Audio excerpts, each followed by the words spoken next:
Hey, how's it going, guys? It's Paul with Spheric Reptiles, and as always, I appreciate you watching the video. Please like, comment, and subscribe to what you think about this video. It's a little bit different. So the question that I have, because I keep getting this, is why are snakes so misunderstood? And I'm not getting that question, but that's the question that I'm always asking myself, because there are other things that we could be scared of, like big dogs or small dogs. Small dogs end up biting more people than snakes ever would. So do cats. But we keep them in such large amounts here in America that I just have to ask the question, why are people so scared of snakes and why are they so misunderstood? Is it biblical? So Eve was kind of lured by the snake, if you want to buy into that. I buy into that story because it's just a precursor to my faith. But if you don't, that's understandable. But in America, so a lot of people feel like, especially women, have a fear of snakes. And men do too, they just won't say it. But I just want to get to the bottom of it. And if you have anything else, please share it with me. Because I think the larger the platform we get out about the snakes and their misunderstanding, the more likely we can overcome those hurdles as a SWOT analysis, strengths, weaknesses, opportunities, and threats to get more people to own these incredible animals as pets for probably a longer time than you could ever own a dog. Not to say that dogs aren't any good. I love dogs. But so with the first question, what do we got, baby? What are some misconceptions about snakes? I guess one of the main things about snakes that's a misconception is that they're all poisonous. So everybody feels like every snake that they come across is a poisonous snake. It can be a small grass snake. It could be a reticulated python. It doesn't matter, the snake. They just feel like that they're poisonous. Another misconception, which that's not true. Another misconception that's out there is that they're always out to get you or they're out to bite you and that they are going to try to kill you. I mean, again, it goes to the smallest snake to the largest snake. That's not true. In fact, snakes would rather avoid you than to deal with you. I mean, I think that's pretty much with any animal species. Most animal species, with the exception of those that live in the ocean, would rather avoid a human. Because for whatever reason, they're scared of us innately. It's like put into them that we are going to hurt them. So, and a lot of the times, when it comes to a snake attacking a human, it's because that snake has been backed into a position, just like any other animal, where they don't have another way to go. So it's fight or flight. Let's see. Another one is that snakes are all deaf.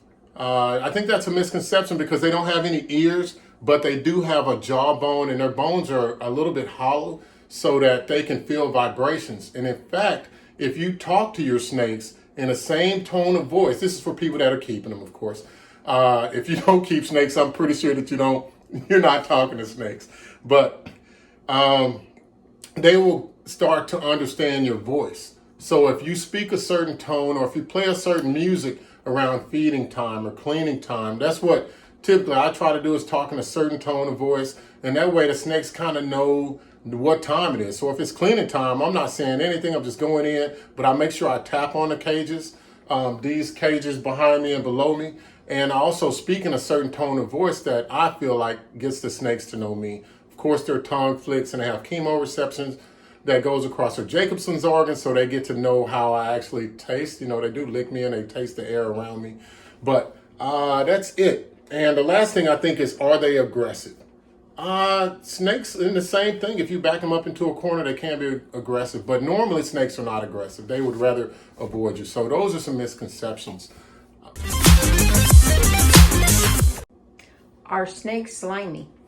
Are snakes slimy? That is the craziest thing. So I guess because more people have touched things that I guess would resemble a snake, like a worm, or they have scales, so a fish. Worms are definitely slimy.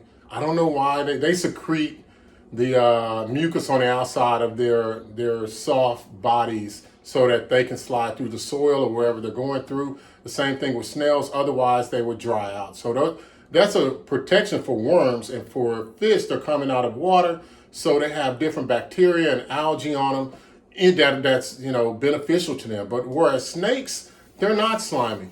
In fact, I think everybody's owned a pair of boots.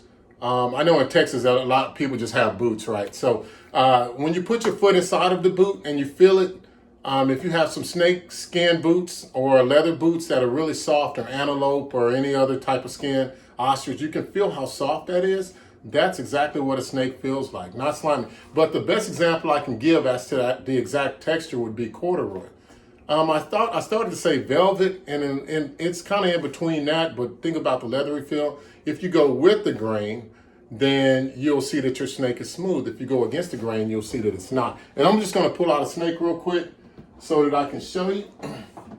He just got it through shedding, and we call him David Boy. He's a inchy blade clown. So you can see here that when I rub this way, he's really soft, but if I rub that way, now he's just shed, so the skin is smooth either direction, but it's really smooth when you go with the grain, and it's kind of rougher in texture when you go without. And again, this is David Bowie, our inchy blade clown. He's always running around. I mean, we just picked him up. I did a unboxing about him, but it's time for him to get in front of the spotlight so that people can see him. But I'm gonna go ahead and put him back so that we can continue with his snake misunderstandings. Okay, next question is, most people are afraid of snakes, but are snakes afraid of people? Yes, snakes are definitely afraid of people. Now, in captivity, we have trained our snakes to kind of get used to us handling them, us feeding them. They're used to us, like, so when you do a water change, a substrate change, when you pick them up and hold them, when you talk to them, when you feed them, that's all positive reinforcements. Now, snakes, ball pythons are some of the easier snakes to tame. But Burmese pythons that I've had are easy to tame. Anacondas are easy to tame. Reticulated pythons, they're all easy to tame. It just takes a different mode of understanding of them. So you got to understand that, like, when it comes to feeding time for like a boa constrictor, a Burmese python, and a reticulated python, they're bigger, so you got to take them more serious. A ball python is relatively small, so that impact on the prey item wouldn't be as big. And I don't think that's something that's foreign to people. We know that snakes eat mice and rats and birds and other snakes and things like that. So, but they are afraid of us. So most snakes would rather just avoid you altogether, and that's why they live in the areas they live, so that they're not in open. But it's not in particular for humans, even though humans are a large prey. It's for everything that could possibly hurt them. So they just don't want to be out there to be attacked. Next, are most snakes poisonous? Well, you know what? I looked at nationalgeographic.com about this just to make sure I had my numbers right, and there are over 3,000 plus species of snakes in the world. And of those 3,000, 20% or 600 of them are venomous. So 20%, that sounds like a lot, 1 in 5.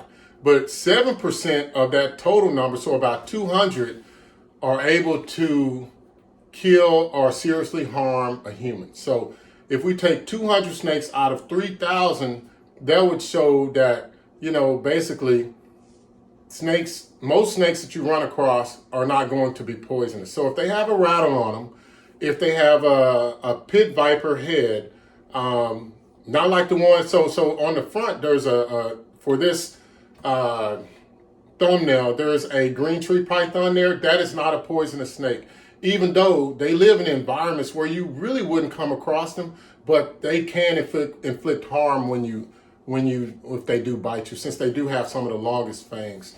But, if we look at that 7% of the snakes that are poisonous, the chances are they got some bright colors, a rattle, they got a display to where you can tell that this is a poisonous snake. Like, so the constrictors are not poisonous. So that would include Kenyan sand boas, all of the boa species, all of the python species. So an anaconda is a boa species, so I'm going to group that in that.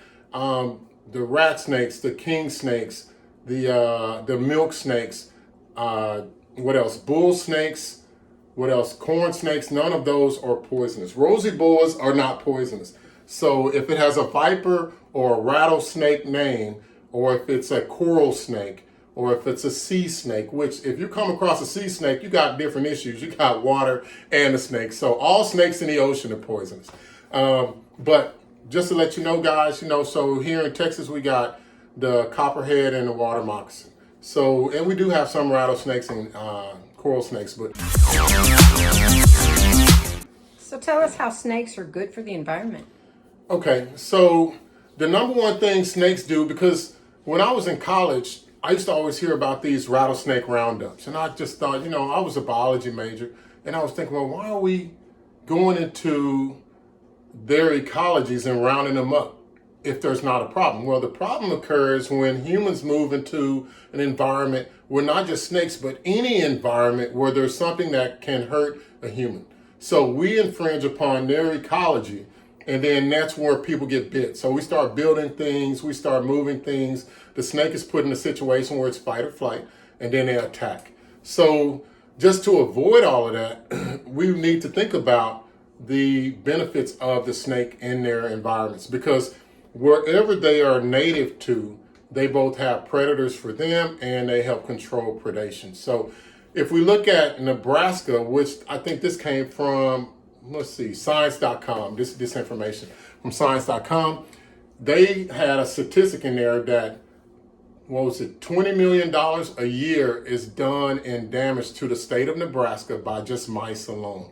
So if we get rid of all of the predators for mice and rats and other things that can carry more deadly diseases than any snake could inflict and harm, then we could run into instances with the bubonic plague that happened over in Europe.